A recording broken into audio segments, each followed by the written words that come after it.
bagi saudara-saudara yang baru pertama kali hadir beribadah bersama kami di tempat ini, saudara dan keluarga, bagi kami tempat ini di dalam Tuhan. Amin Bapak Ibu. Saudara bukan orang asing. Bapak Ibu, saya mengajak kita untuk membuka Alkitab kita dari Kisah Rasul pasal 2. Kita masih di sana dan kita mau belajar dari firman ini bagaimana kita menjadi saksi bagi Kristus. Kisah Rasul pasal 2 ayat 41 sampai ayat 47.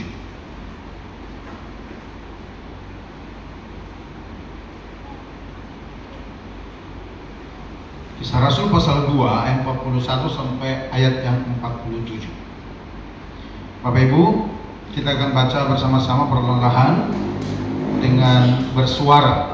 Setelah hitungan ketiga kita baca bersama-sama. Cara hidup jemaat yang pertama, 1, 2, 3, iya. Orang-orang yang menerima perkataannya itu memberi diri dibaptis, dan pada hari itu jumlah mereka bertambah kira-kira 3.000 jiwa. Mereka bertekun dalam pengajaran rasul-rasul dan dalam persekutuan, dan mereka selalu berkumpul untuk memecahkan roti dan berdoa. Maka ketakutanlah mereka semua. Sedang rasul-rasul itu mengadakan banyak mujizat dan tanda. Dan semua orang yang telah menjadi percaya tetap bersatu. Dan segala kepunyaan mereka adalah kepunyaan bersama. Dan selalu ada dari mereka yang menjual harta miliknya, lalu membagi-bagikannya kepada semua orang sesuai dengan keperluan masing-masing. Dengan bertekun dan dengan sehati, mereka berkumpul tiap-tiap hari dalam bait Allah. Mereka memecahkan roti di rumah masing-masing secara bergilir dan makan bersama-sama dengan gembira dan dengan tulus hati. Ayat 47, sambil memuji Allah, dan mereka disukai semua orang, dan tiap-tiap hari Tuhan menambah jumlah mereka dengan orang yang diselamatkan. Haleluya. Yang percaya katakan amin. Bapak Ibu, dari perikop ini kita mau belajar tentang bagaimana kita menjadi saksi Kristus. Namun sebelum kita sampai kepada bagaimana kita menjadi saksi Kristus atau menjadi saksi bagi Kristus, kita akan melihat dulu kebenaran-kebenaran yang dihidupi oleh orang-orang percaya mula-mula ini, baik itu para rasul maupun orang-orang percaya baru. Karena Bapak Ibu, tidak ujuk-ujuk mereka menjadi saksi, enggak. Ada proses yang mereka lalui. Amin saudara ya. Ada proses.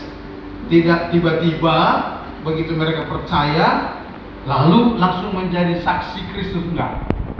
Ada proses step by step yang mereka lewati.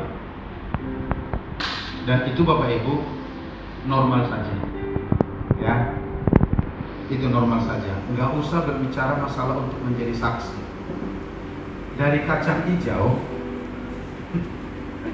menjadi, kalau bahasa di sini kecambah ya, menjadi tauge, ya kan? Perlu proses. Berapa hari paling tidak? Paling tidak 3 hari. Jadi ada proses. Artinya nggak ada yang instan. Artinya nggak ada yang langsung jadi, enggak. Tapi ada proses yang harus dilalui. Sama seperti ini. Mereka tidak tiba-tiba langsung menjadi saksi Kristus hebat, enggak. Tapi ada proses perjalanan hidup yang mereka jalani, yang mereka hidupi. Baik para rasul, baik orang-orang percaya mula-mula pada saat itu. Itu sebabnya Bapak Ibu, kita mau melihat satu persatu kebenaran ini. Untuk menjadi saksi Kristusnya, next session kita akan bicarakan. Tapi kita lihat dulu, paling tidak 2 poin yang kita mau lihat pada saat ini. Yang pertama Bapak Ibu, orang-orang yang menerima Injil Kristus, mereka mengalami perubahan hidup. Ini proses yang pertama. Orang-orang yang menerima Injil Kristus itu, mereka tidak otomatis langsung menjadi saksi Kristus, tetapi mereka mengalami perubahan hidup dalam kehidupan mereka. Pada waktu itu Bapak Ibu, di hari Pentakosta itu setelah Rasul Petrus berkhotbah, di ayat yang 41 itu dikatakan demikian. Mereka bertambah kira-kira 3.000 jiwa. Sebelumnya 120. Waktu mereka berkumpul doa di loteng itu, mengalami pencurahan Roh Kudus, Kemudian Petrus khotbah. Ketika Petrus khotbah di depan khalayak ramai, 3.000 orang meresponi Injil itu, sehingga mereka menjadi orang percaya bertobat. Nah, setelah mereka bertobat, proses dari percaya kepada Yesus, kemudian mereka dibaptis, sampai mereka nanti menjadi murid Kristus. Nah, ini yang mau kita lihat. Tapi yang pasti mereka mengalami perubahan hidup. Karena apa? Karena Injil yang mereka terima itu mengerjakan sesuatu yang baru dalam kehidupan mereka. Hal apa itu?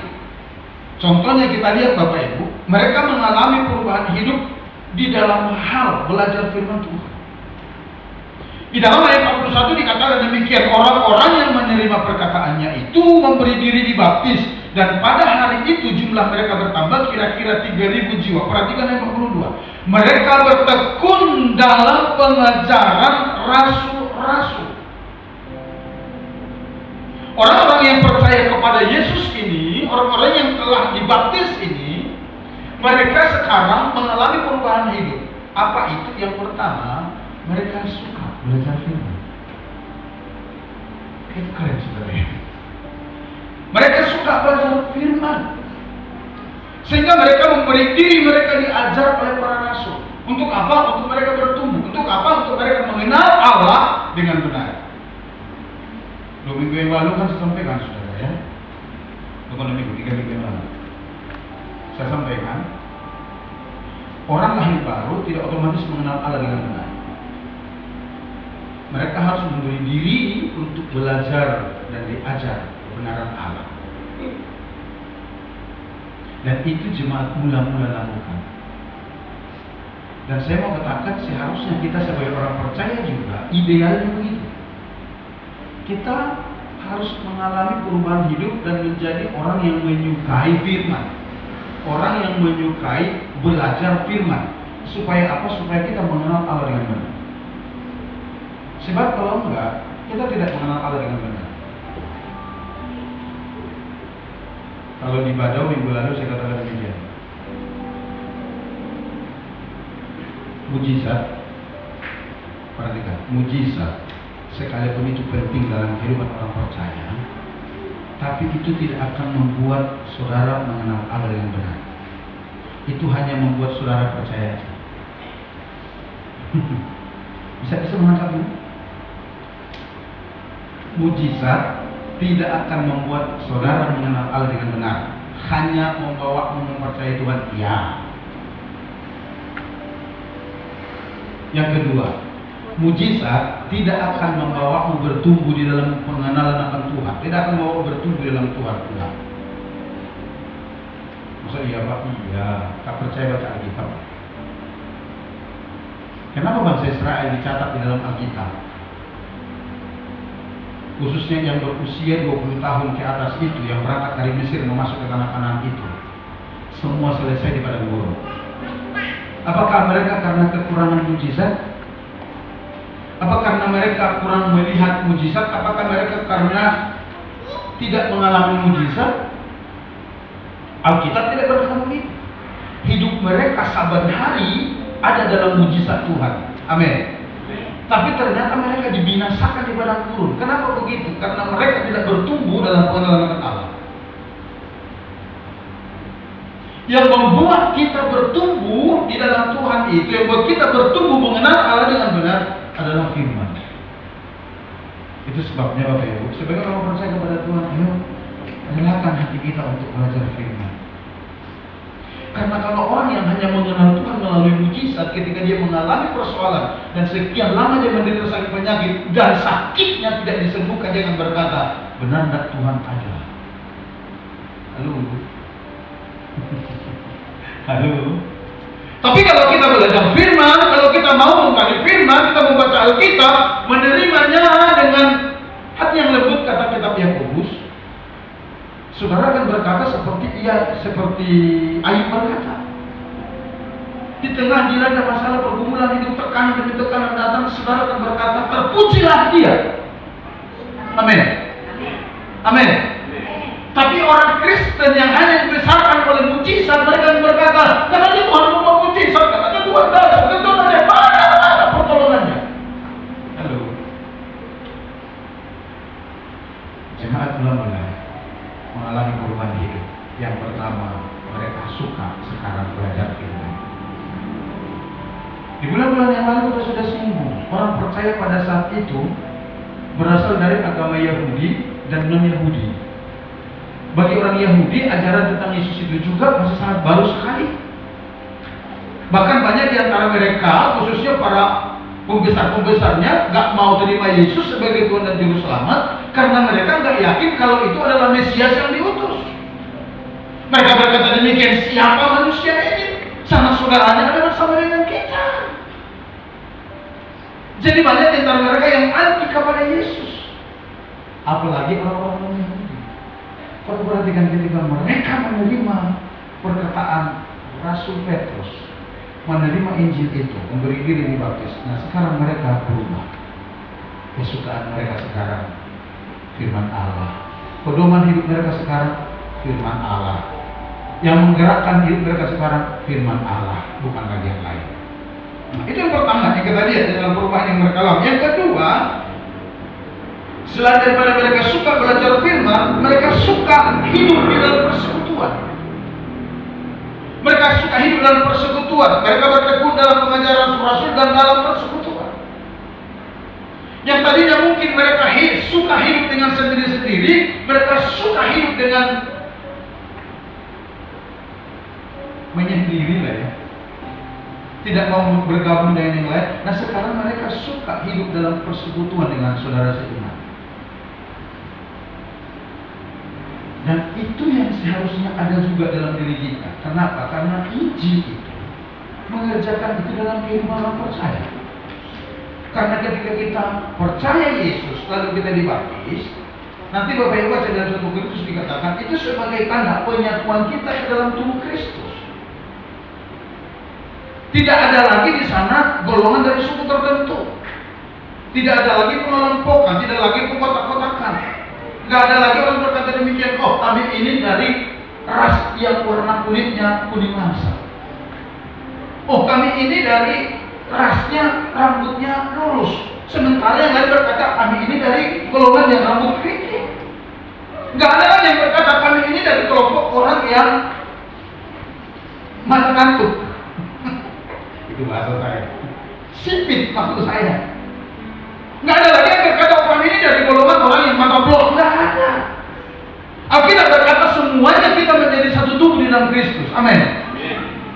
Itu sebabnya begini, itu sih selalu kita tekankan. Ketika kita masuk dalam persekutuan itu ada perbedaan antara kita. Yang ada adalah kita saudara di dalam Tuhan. Amin. Amin. Coba katakan kiri kanan, kita bersaudara dalam Tuhan. Kita bersaudara. Kita satu di dalam Tuhan. Amin saudara ya. Tidak ada perbedaan antara kita. Mau ada lagu-lagu di men's camp itu.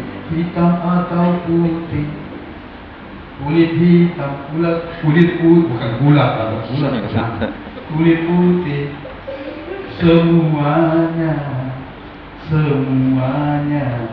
disayang Tuhan. Amin. Amin. Mau kulit putih, mau kulit hitam, disayang Tuhan. Amin. Justru orang punya kulit hitam itu ada plus ya dalam Alkitab. Walaupun engkau hitam, tapi manis karena hitam. Itu Kristus. Itu dalam Tuhan. Jemaat mula-mula itu mengalami itu. Dan saya mau katakan seharusnya itu juga yang kita alami sebagai orang yang percaya dalam Kristus. Amin. Kita senang hidup dalam persekutuan dengan saudara seiman. Yang ketiga, mereka ini sekarang suka berdoa. Mereka suka berdoa. Ayat 4 masih 42, mereka bertekun dalam pengajaran Rasul dan dalam persekutuan, dan mereka selalu berkumpul untuk memecahkan roti dan berdoa. Yang tadinya orang-orang ini gak suka berdoa, tapi ketika mereka menerima Injil, orang-orang ini menjadi suka berdoa. Bukan hanya suka berdoa, tapi dikatakan juga mereka suka perjamuan di dalam Tuhan. Mereka selalu mengadakan perjamuan-perjamuan. baik itu perjamuan Tuhan, perjamuan kudus, maupun perjamuan kasih. Mereka makan-makan, saudara. Dan nanti kalau saudara baca dikatakan mereka memecahkan roti di rumah masing-masing dan makan bersama-sama. Kalau ada acara makan-makan di gereja, jangan alergi, saudara, ya. Iya. Karena itu salah satu metode yang dipakai oleh Yesus untuk merangkul jiwa. Bapak Ibu ingat ketika Rasul Petrus jatuh menyangkali Tuhan,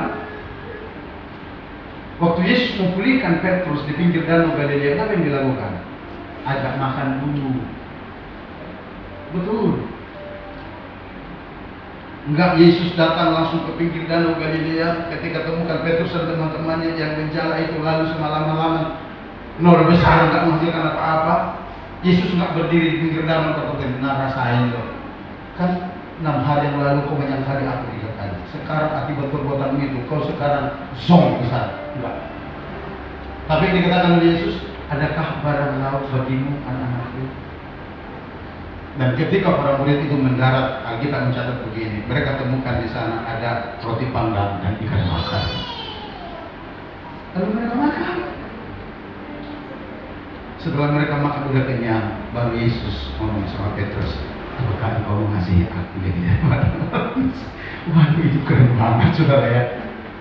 Terakhir begini. Jadi kalau ada contohnya kita buat acara-acara fellowship, di dalamnya ada perjamuan kasih, jangan ada begini, jangan begini. Makan dulu kerja itu gereja kedagingan. Enggak. Bahkan kalau saudara mau traktir kita bawa ke Hoya Ben sana, enggak sakit hati kita. Saya sih paling depan, paling duluan saya mau. Karena saya tahu di dalamnya itu ada sesuatu. Itu sebabnya Yesus pakai metode ini. Jemaat mula-mula melakukan. Mereka tidak hanya suka berdoa, tapi mereka juga suka perjamuan. Baik perjamuan Tuhan maupun perjamuan kasih, di mana mereka saling menjamu satu dengan yang lain. Kemudian perubahan berikut yang mereka alami, mereka suka memuji Tuhan. Mereka suka memuji Tuhan. Nanti kalau Bapak Ibu baca seterusnya di dalam ayat 47 dikatakan demikian, sambil memuji Allah. Ayat 46 saya baca, ya. Mereka memecahkan roti di rumah masing-masing secara bergilir dan makan bersama-sama dengan gembira dan dengan tulus hati sambil memuji Allah. Orang-orang ini sekarang senang memuji-muji Allah. Orang-orang ini sekarang senang puji-pujian kepada Tuhan, menaikkan puji-pujian. Orang-orang ini sekarang senang yang menyembah Tuhan. Ada perubahan yang signifikan terjadi di orang mereka. Kaset lagu-lagu dunia yang merusak iman satu persatu mulai disingkirkan. Iya, ingat, yang merusak iman. Tentu tidak semua lagu-lagu yang tidak rohani itu merusak iman, tidak semua. Seperti tanah airku Indonesia. Jangan saudara, kalau orang Kristen lalu nggak mau menyanyikan, di penjara kita, saudara. Lalu saudara lalu nggak mau lagi nyanyi padamu negeri. Dan nyanyian-nyanyian suku-suku itu yang ada pesan-pesan moral di dalamnya, jangan sampai terlalu alergi dengan itu. Tapi ada lagu-lagu yang sifatnya dunia yang benar-benar merusak iman, yang tidak membangun iman. Mulai disebutkan. Sekarang sedang memuji Tuhan, menaikkan puji-pujian. Perubahan-perubahan itu terlihat, Bapak Ibu. Dan kita lihat yang berikutnya, perubahan yang mereka alami ketika mereka menerima Injil, dikatakan demikian. Mereka sekarang suka saling memperhatikan dan tolong menolong. Kita lihat mulai ayat 44 dikatakan demikian. Dan semua orang yang telah menjadi percaya tetap bersatu, dan segala kepunyaan mereka adalah kepunyaan bersama. Ayat 45. Dan selalu ada dari mereka yang menjual harta miliknya, lalu membagi-bagikannya kepada semua orang percaya maksudnya di situ, sesuai dengan keperluan masing-masing. Ini salah satu yang sangat radikal, perubahan yang terjadi di dalam kehidupan jemaat mula-mula pada saat itu. Apa itu terjadi perubahan dalam kehidupan mereka yang tadinya mereka self-service, sekarang berubah, mulai mereka melayani orang.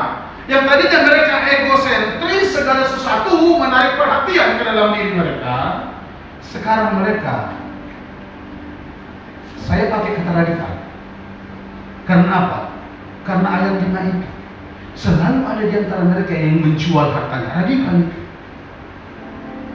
Menjual hartanya untuk apa? Untuk memperhatikan saudara seiman yang lain yang sedang berkekurangan. Bukankah itu keren?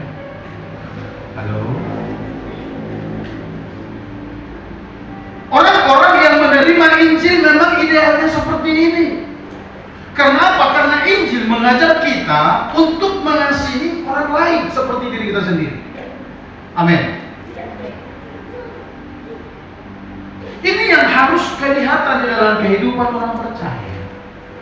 Di mana kita tidak lagi egois, di mana kita tidak lagi hanya mementingkan, hanya memikirkan kesenangan kita. Di mana lagi kita tidak hanya menuntut perhatian orang kepada kita, tapi kita belajar saudara memperhatikan. Amin, oke. Saudara, menarik ya. Ketika kita belajar karakteristik jemaat mula-mula ini, kenapa mereka bisa menjadi saksi Kristus, ternyata benar-benar perubahan-perubahan itu kelihatan dalam kehidupan mereka. Bahkan sampai kepada saling memperhatikan. Saya berharap sekali anak-anak Tuhan yang telah percaya kepada Yesus, orang-orang yang telah menerima Injil dalam kehidupan mereka, bebas dan terlepas dari roh kikir. Kenapa begitu? Karena pelit dan kikir itu bukan spirit dari Tuhan.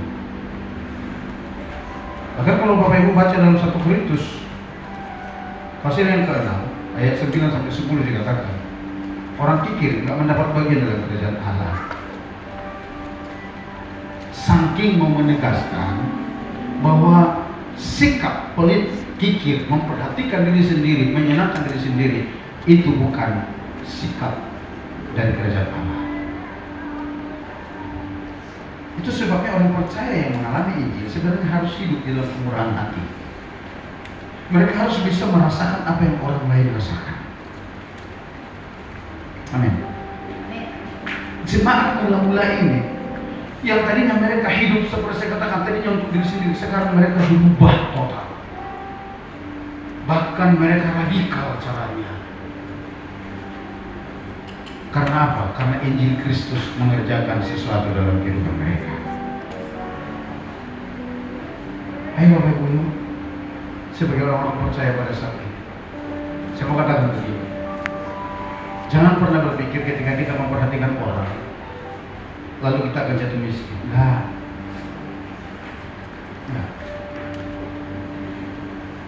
justru sebaliknya. Saya beberapa kali sampaikan di tempat ini ya. Coba buka dulu Amsal pasal 17 ayat 19. Saya mau tunjukkan ini ayat yang Tuhan berikan kepada kita pada sehari pelayanan kita di tempat beberapa tahun yang lalu. Saya ingat betul ketika saya ambil waktu puasa 40 hari di gereja ini. Saya lupa, tapi saya catat di agenda saya. Secara khusus Tuhan berbicara di hari keberapa dari ayat ini. Dan dari saat itu kita bergerak. Waktu itu gereja ini belum begini, di depan gereja itu semua itu masih rawa-rawa. Amsal 19 ayat 17. Terbalik berarti. Amsal 17 ayat 19. Nah ini dia. Siapa menaruh belas kasihan kepada orang yang lemah? Terjemahan lain itu di sana berkata orang miskin loh. Memintangi Tuhan yang akan membalas perbuatannya itu. Yang mengerti katakan amin. Amin. Yang mengerti katakan amin. Amin. Ketika Tuhan kasih ayat ini, inilah yang kita kerjakan, kita denungkan pada saat itu, dan kita bekerja terus, kita lakukan, memperhatikan orang-orang yang belum beruntung. Tapi apakah gereja ini lalu bangkrut? Apakah gereja ini bangkrut? Saya lihat enggak tuh. Justru Tuhan semakin percayakan kepada kita, karena Tuhan berkata demikian, ketika kita mulai memperhatikan sesama kita, apalagi mereka orang-orang yang kurang beruntung, mereka orang-orang yang kurang mampu, sama halnya kita sedang memiutangi Tuhan. Bapak Ibu ngerti artinya memiutangi Tuhan? Artinya membuat Tuhan berhutang kepada saudara. Kalau Tuhan yang berhutang kepada kita, saya yakin dia pasti bayar. Cuma mudah-mudahan lakukan itu. Orang yang melakukan ini mulai memperhatikan sesama saudara seiman. Saudara, ya baik. Saudara tidak hanya akan bahagia di bumi, sampai ke surga aku bahagia. Karena di sana semua dicatat oleh Tuhan. Amin. Tidak salah kita mencapai pencapaian di dunia ini, tapi coba pikirkan ini. Setelah engkau sampai ke puncak itu, apa yang saudara tahu? Apa yang akan terjadi? Kalau saya selalu belajar begitu, kalau saya selalu berpikir begitu, itu melatih saya, itu melatih hati dan pikiran saya untuk berpikir ke depan. Setelah itu apa? Dampaknya apa? Baik untuk sesama maupun untuk kerajaan Allah. Kan kita semua tahu, kalau kita innalillahi wa inna ilaihi raji'un, kita bawa apa yuk? Bawa apa kita? Kita masih beruntung orang yang percaya kepada Yesus. Kita masih bawa peti mati yang mahal. Untuk golongan suku tertentu bisa sampai puluhan juta. Tapi itu yang lain cuma dibungkus dengan selai kain. Bawa apa Anda ketika check out dari dunia ini? Ayo. Dan itu memerdekakan pikiran dan hati saya. Selalu berpikir, Tuhan, ketika saya melakukan ini, apa dampaknya bagi sesama dan kerajaan Allah? Dan dengan baik, untuk saling memperhatikan itu nggak perlu nunggu kaya. Yang ngerti katakan amin. Untuk memperhatikan sesama, untuk memperhatikan rekan-rekan saudara seiman yang belum beruntung itu nggak perlu kita nunggu kaya. Enggak, lakukan aja dengan apa yang ada pada kita. Maka nanti lihat Tuhan akan tambahkan, karena itu janji Tuhan. Diperhatikan Bapak Ibu, jemaat mula-mula ini mengalami perubahan hidup. Sekarang menjadi fokus hidup mereka itu Tuhan, kebenaran Allah, bukan lagi diri sendiri, bukan lagi kesenangan diri sendiri, tapi sekarang Tuhan. Nah itu yang pertama, Bapak Ibu. Bahwa orang yang menerima Injil Kristus, mereka mengalami perubahan dalam hidup mereka. Nah, sehingga kita lihat poin yang kedua itu, dari perubahan-perubahan itu semua dikatakan di dalam yang kedua, Tuhan akhirnya menambahkan jumlah orang-orang percaya setiap hari kepada mereka. Yang pertama, Bapak Ibu, orang ini mengalami perubahan hidup. Yang kedua, Tuhan menambahkan jumlah orang-orang percaya kepada kumpulan orang-orang yang telah diselamatkan ini. Kalau Bapak Ibu baca di Kisah Rasul, khususnya mulai pasal yang kedua itu, saudara kan temukan di sana. Kalau tadi di dalam Kisah Rasul pasal 41, pertama kali ditambahkan 3.000 jiwa, ya kan? Kalau di dalam Kisah Rasul 4 ayat yang keempat, coba kita lihat berapa banyak ditambahkan. Dari 3.000 jadi berapa? Tetapi di antara orang yang mendengar ajaran itu banyak yang menjadi percaya, sehingga jumlah mereka menjadi berapa? 5.000 orang laki-laki. Menjadi berapa ini? 5.000 orang laki-laki. Berarti perempuan gak gitu? Ngerti gak? Perempuan gak gitu. Kalau kita lihat ke fenomena persekutuan, yang lebih rajin hadir persekutuan itu laki-laki perempuan. Perempuan. Sepakat ya? Sepakat ya, perempuan. Berarti bisa jadi jumlahnya lebih besar dari laki-laki. Ya udah, 50-50 aja. Kalau 5.000 laki-laki tambah 5.000 perempuan, 10.000 dong. Belum dihitung anak-anak. Halo Bapak Ibu. Itu perkembangan jemaat Mormon. Lalu kita lihat lagi di dalam pasal 5 ayat 14. Berapa? Kita bahkan lagi di sana. Kisah Rasul 5 ayat 14. Dan makin lama makin bertambah lagi jumlah orang yang percaya kepada Tuhan, baik laki-laki maupun perempuan. Nggak dicatat lagi, kalkulator udah ada muat. Nggak didata lagi. Tapi pertambahan itu terus terjadi. Karena apa? Karena kehidupan jemaat mula-mula yang mengalami perubahan-perubahan, sehingga pertambahan-pertambahan itu terjadi. Bahkan bukan hanya karena itu Bapak Ibu. Kalau kita baca dalam Alkitab dikatakan, karena mereka juga suka bersaksi, baik rasul dan orang percaya tentang kematian dan kebangkitan Yesus, tentang Yesus siapa sebenarnya. Roh Kudus bekerja menjamati orang sehingga jumlah mereka ditambahkan. Nah, bukannya itu juga, tapi karena persekutuan mereka diwarnai tanda-tanda ajaib dan mujizat. Coba kita lihat di dalam Kisah Rasul pasal 243 itu. Kisah Rasul 243. Kembali ke sana ya. Kisah Rasul 43 berkata begini, maka ketakutanlah mereka semua, sedang rasul-rasul itu mengadakan banyak mujizat dan tanda. Terjadi tanda-tanda mujizat, terjadi tanda heran di dalam komunitas mereka. Nah, kalau di dalam Kisah Rasul pasal 4 ayat 33, Kisah Rasul 4 ayat 33 dikatakan demikian. Dan dengan kuasa yang besar rasul-rasul memberi kesaksian tentang kebangkitan Tuhan Yesus, dan mereka semua hidup dalam kasih karunia yang melimpah-limpah dengan kuasa yang besar. Tentu yang disertai dengan tanda-tanda heran dan tanda ajaib. Nanti khusus para pengerja hari Selasa kita fellowship. Salah satu yang mau kita bahas.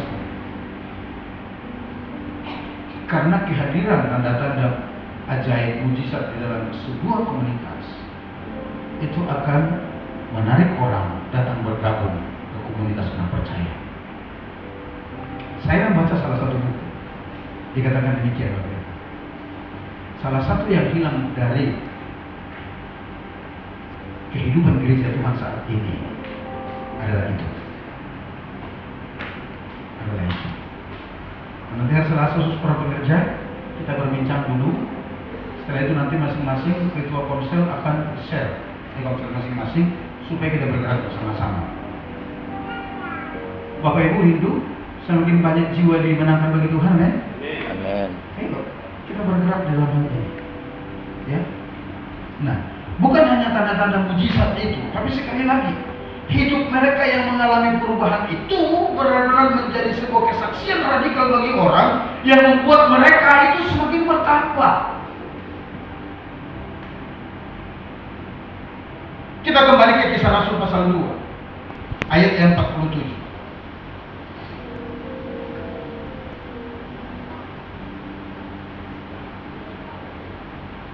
Ayat B-nya dikatakan demikian. Dan mereka disukai semua orang. Orang-orang ini disukai semua orang-orang percaya kepada Yesus ini.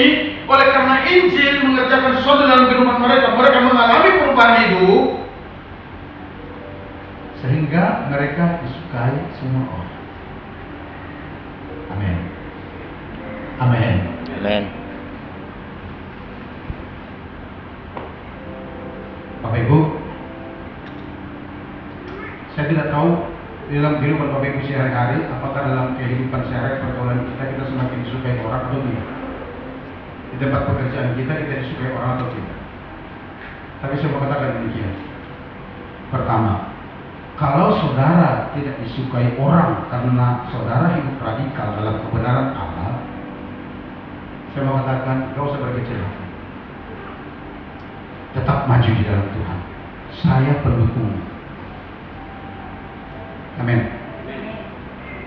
Tapi ingat yang kedua ini. Tapi kalau saudara tidak disukai di lingkungan saudara, di tempat di mana saudara bekerja, hanya karena saudara kurang bisa bergaul di sana, saya mau beritahu ada sesuatu yang harus kita bereskan sebagai orang-orang yang menerima Injil Kristus.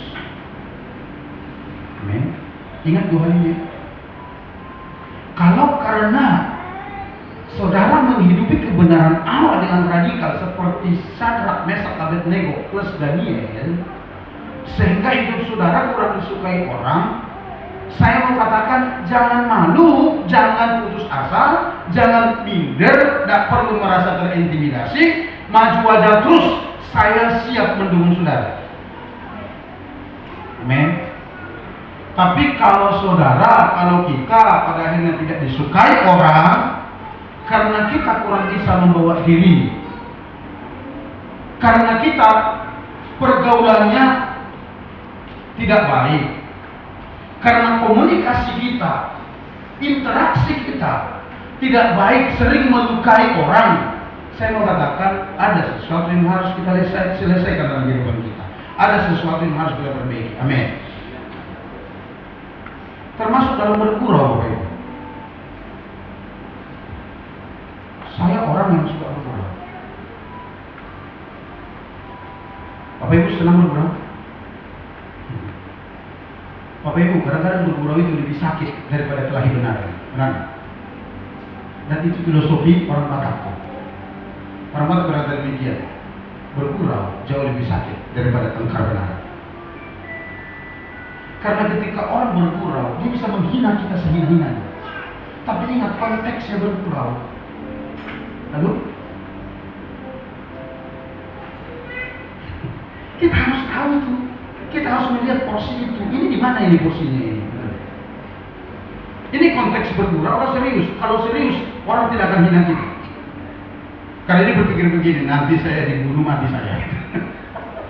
Karena udah ada sakit hati di sana. Tapi karena bergurau, waduh. Saya punya teman-teman dulu ya, sampai sekarang juga masih punya. Dari suku Jawa, Jawa Timur. Waktu saya masih dulu, ini ada Pak Basuki di Jawa. Teman kita dari Jawa Timur itu, Bapak, berguraunya karena dia senang ngomongnya itu kasar benar, benar Bapak. Bisa ngomong kita ngomong, cangkemmu, cocotmu, kuilo, nah. Coba tanya bilang apa ini. Bukan hanya cocok lagi, lambemu kuilo, nah. Coba. Jangan tak pikir aku wis modal katanya. Tapi konteks bergurau, kalau mereka tengkar tak ngomong itu, karena apa? Takut dibawa celurit.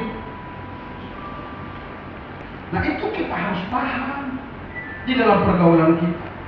Artinya begini, jangan kita senang gangguin orang, senang candain orang. Begitu kita dicandain, muka kita langsung kayak muka orang yang mau buang air besar.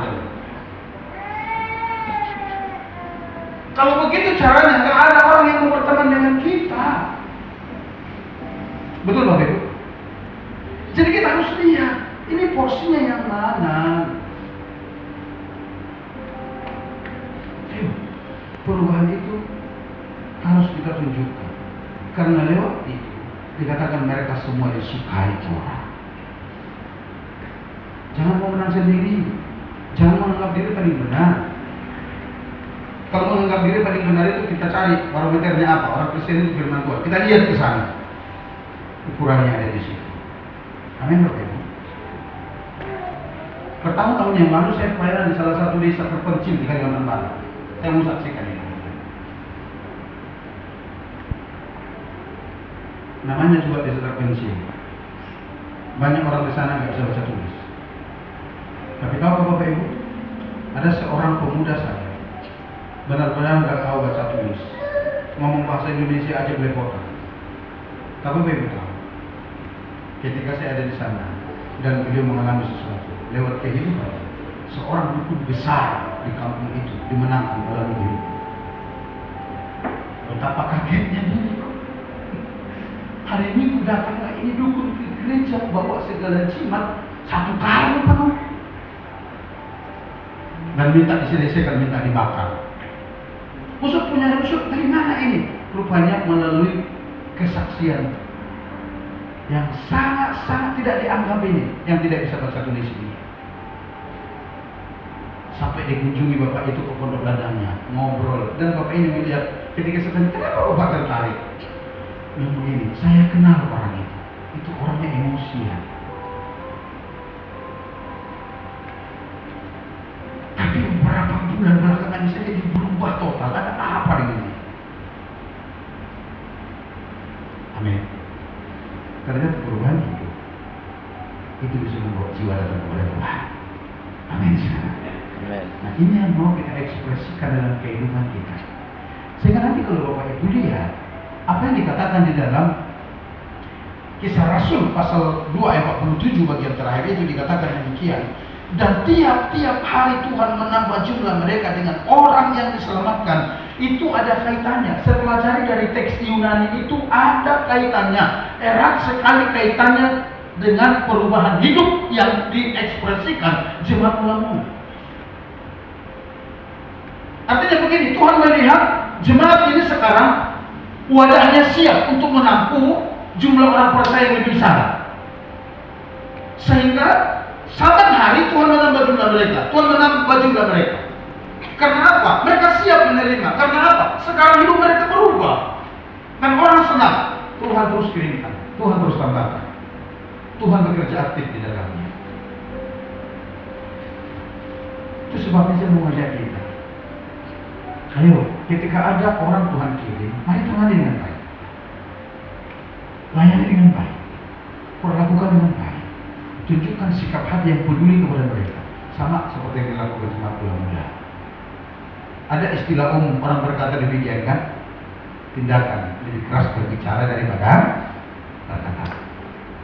Ayo, kita jadikan Yesus yang menjadi sentral dari seluruh kehidupan kita. Saya sangat yakin dan percaya kita semua merindukan banyak jiwa datang dan diselamatkan kepada Tuhan. Tapi mari kita menjadi wadah yang siap dipakai Tuhan untuk pekerjaan tersebut. Maka nanti Bapak Ibu lihat Tuhan turut bekerja di dalamnya untuk menembakkan bilangan dan jumlah orang-orang diselamatkan kepada kumpulan orang-orang yang sudah percaya ini. Nama Tuhan dipermuliakan. Setiap hari semakin bertambah orang-orang diselamatkan dan terus semakin bertambah kerajaan Allah nyata di bumi. Nama Bapa dan Tuhan. Yang mati dan percaya katakan amin. Amin. Dan ingat sekali lagi, orang yang sungguh-sungguh melakukan firman, mereka tidak akan pernah dibiarkan begitu saja. Tapi Tuhan akan berberkat dalam kehidupan mereka. Tuhan akan membela mereka. Tuhan akan memberkati mereka. Mari kita doa kepada Tuhan. Haleluya.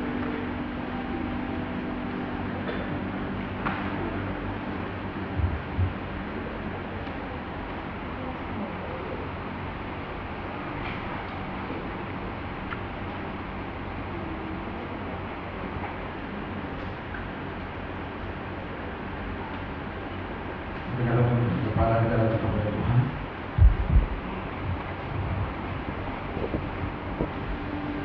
Kami bersyukur buat firman. Terima kasih Yesus. Terima kasih Bapak Yesus. Kau menginginkan kami supaya kami menjadi saksi Kristus. Karena dengan demikian akan banyak jiwa-jiwa dibawa kepada Tuhan. Terpujilah Engkau Bapa kami yang hidup, terpujilah Engkau Bapa kami.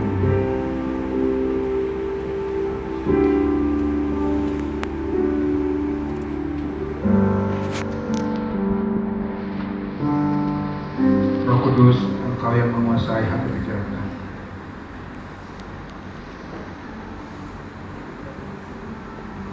Supaya kami dapat membuat Kristus lebih dari segala hidup kami memuliakan Tuhan. Terima kasih. Kaulah segalanya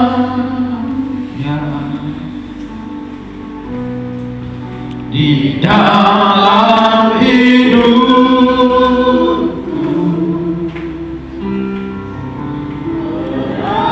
Kerajaanmu, kebenaranmu, itu bagianku.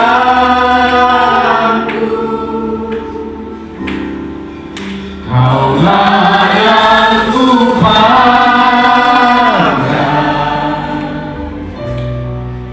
selama hidupku.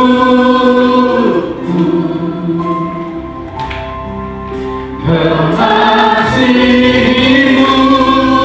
memuliakanmu, Bapa dan Rajaku. Kaulah segalanya, kaulah segalanya.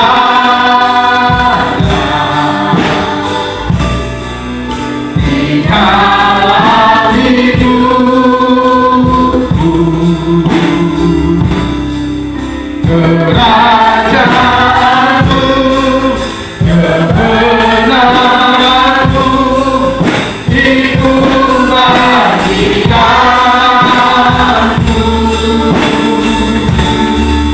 Kaulah yang kupandang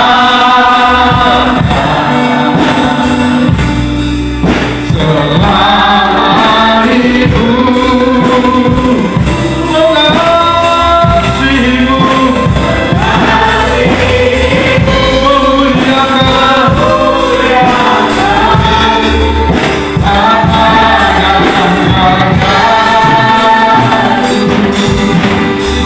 mari jemaat Tuhan dengan segenap hati kita katakan puji dan awal. Mengasihimu, kuasamu memulihkanku, hatikan baru kau berikan untukku dapat melihat rencanamu indah bagiku. Apakah di setiap jalanku, hatiku harus dalam ada dekat. Mari semuanya semakin berdiri kita bersama-sama. Kaulah segalanya di dalam hidupku, di dalam hidupku.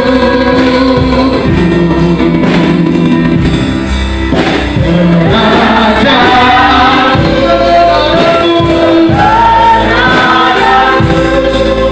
itu bagian. Kau yang